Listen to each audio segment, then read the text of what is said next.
Les parties prenantes. Les parties prenantes, stakeholders en anglais, sont les gens qui ont, comme son nom l'indique, un parti pris, un intérêt, on pourrait dire, dans le projet. Alors, on pense souvent les parties prenantes, le sponsor, le commanditaire. Bien sûr, c'est une partie prenante. Mais il y a plein d'autres parties prenantes. Vous pouvez voir sur ce schéma l'ensemble des parties prenantes. Le chef de projet, naturellement, est une partie prenante importante puisque c'est lui qui va gérer le projet, qui va gérer le passage de l'idée au résultat. Le chef de projet et son équipe sont des parties prenantes. Mais on oublie souvent plein d'autres parties prenantes très importantes. Les utilisateurs, je dirais, sont les parties prenantes certainement les plus importantes parce que le résultat va être utilisé par les utilisateurs. Les responsables métiers, qui ont souvent leur mot à dire, puisque ce sont des responsables fonctionnels qui dirigent le métier, donc qui vont diriger les évolutions. Ils sont peut-être même les responsables hiérarchiques des utilisateurs. Prenons l'exemple d'un directeur financier par rapport à un comptable qui, lui, va utiliser le logiciel de comptabilité. On va souvent oublier certaines parties prenantes, comme notamment les fournisseurs. On est dans une culture souvent où le client est roi. Mais en l'occurrence, on ne dit pas que le fournisseur est roi. On dit que le fournisseur est une partie prenante. Pourquoi? Parce que c'est lui qui va amener des solutions, peut-être des solutions intermédiaires, des produits.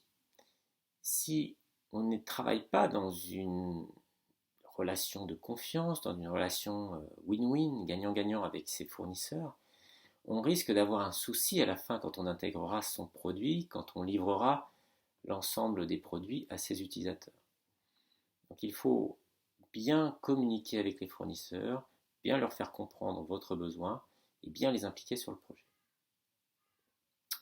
On oublie aussi souvent le responsable service d'exploitation. On pourrait se dire, mais c'est pas moi qui vais exploiter le produit. Mais justement, il a peut-être son mot à dire parce que dans les caractéristiques, dans les fonctionnalités, dans les spécifications, peut-être qu'il y a des choses qui sont incompatibles avec l'environnement d'exploitation. Prenons l'exemple d'un immeuble. Si nous faisons une pyramide en verre, il va falloir de temps en temps laver les carreaux. Est-ce que l'exploitant est capable de laver des carreaux en biais? Peut-être qu'il va dire non, ce n'est pas dans mes compétences, donc il faut que l'immeuble soit vertical, pas en biais. Eh bien c'est pareil dans l'informatique.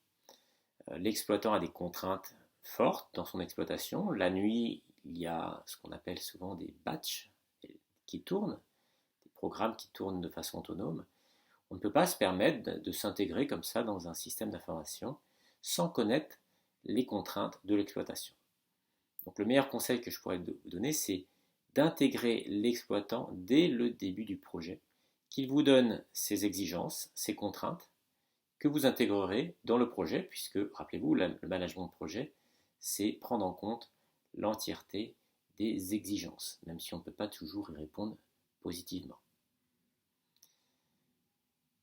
Voilà, donc on peut compléter aussi par le bureau des projets, le PMO, et d'autres parties prenantes que vous jugerez utiles, la direction de la communication par exemple, ou d'autres directions qui vous semblent être tout à fait pertinentes, opportunes, pour le succès de votre projet.